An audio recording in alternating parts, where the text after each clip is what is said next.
เปิดน้ำใส่ครัวขามหวยซานบ้านโน่นสวรรค์คุมโน่นสว่างเมืองพุนทองแขวงจำปาสักอย่างเป็นทางการครัวขามหวยซานบ้านโน่นสวรรค์คุมโน่นสว่างเมืองพุนทองแขวงจำปาสักได้ก่อสร้างสำเร็จแล้วหอยส่วนหอยด้วยแห่งศรัทธาและความสามัคคีพร้อมเปิดน้ำใสอย่างเป็นทางการในตอนเสาร์ของที่26 เมษายน 2026 นี้ด้วยการให้เกียรติเข้าร่วมของทานปริญญาเอกอรุณไซศูนย์นาลาดกรรมการศูนย์กลางภาคเลขาภาคแขวงประธานสภาประชาชนแขวงจำปาสักท่านสุภาพธรรมหักษาห้องเลขาภาคแขวงท่านบุญคงพันวงศาคณะประจำภาคแขวงประธานกวดกาภาคแขวงผู้สินำเวียกงานหอบด่านเมืองพุนทองมีท่านบุญทันไสยแสงกรรมการภาคแขวงเลขาภาคเมืองพุนทองมีประธานคณะกรรมการปกครองเมืองบรรดาทานคณะนำของเมืองประธานตาแสงเก่าเกิงมีในบ้านอ้อมขางพร้อมด้วยพ่อแม่ประชาชนภายในบ้านโน่นสวรรค์คุมโน่นสว่างเขาห่วมในพิธีทานพรทิพย์สุริยาการหัวหน้าของการโยธาธิการและขนส่งเมืองพุนทองกล่าวรายงานการก่อสร้างครัวขามห้วยสั้นว่าโครงการก่อสร้างครัวขามห้วยสั้นคุมโน่นสว่างเมืองพุนทองแม้นมีความกว้าง 4.6 เมตรยาว15 เมตรสูง7 เมตรเป็นประเภทครัวเล็กเปเลออกแบบโครงการก่อสร้างเป็นครัวส่วนเดียวเสาเป็นเบตงเสริมเหล็กภาคส่วนทึ่งเป็นเหล็กเปเลสามารถรับน้ำหนักได้20 ตนปัจจุบันแม่นก่อสร้างสำเร็จแล้วหอยส่วนหอยครัวดังกล่าวเป็นครัวที่สำคัญในการเชื่อมต่อระหว่างบ้านต่อบ้านคือเชื่อมต่อระหว่างบ้านโน่นสว่างหาบ้านศาสตร์บ้านจานบ้านน้องเมกบ้านพ่นน้อยและขึ้นใส่เส้นทางยุทธศาสตร์ 14Bมีความสำคัญในการสัญจรไปมา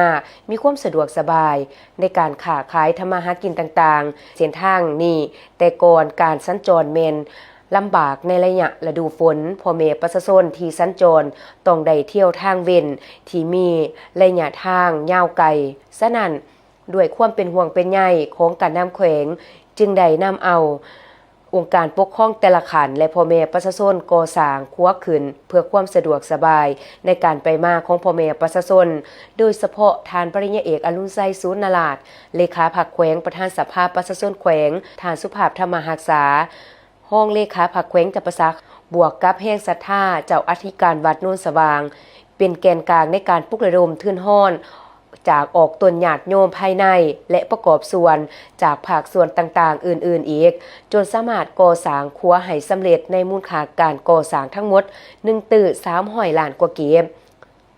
ในโอกาสอันสง่าราศีนี้ทานปริญญาเอกอรุณไซศูนย์นาลาดกรรมการศูนย์กลางภาคเลขาภาคแขวงประธานสภาประชาชนแขวงได้มีคำเห็นแสดงความหย่องย่อชมเชยต่อผลสำเร็จ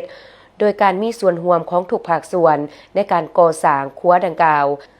ซึ่งครัวขามห้วยสั้นคุมโน่นสว่างเมนเป็นครัวแห่งสำคัญต่อการสัญจรไปมาของพ่อแม่ประชาชนในหลายๆบ้านที่เสื่อมต่อกันนี่คือแบบอย่างและมุ่นเสือที่ดีความสามัคคีขององค์การปกครองแต่ละขันความเสียสละของพ่อแม่ประชาชนภายในบ้านถือเป็นแบบอย่างให้แก่บ้านเมืองอื่นๆในการร่วมแรงร่วมใจกันก็คือกำลังอันยิ่งใหญ่เฮ็ดให้ทุกอย่างมีผลสำเร็จโอกาสนี้ทานปริญญาเอกอรุณไซศูนย์นาลาดกรรมการศูนย์กลางภาคเลขาภาคแขวงประธานสภาประชาชนแขวง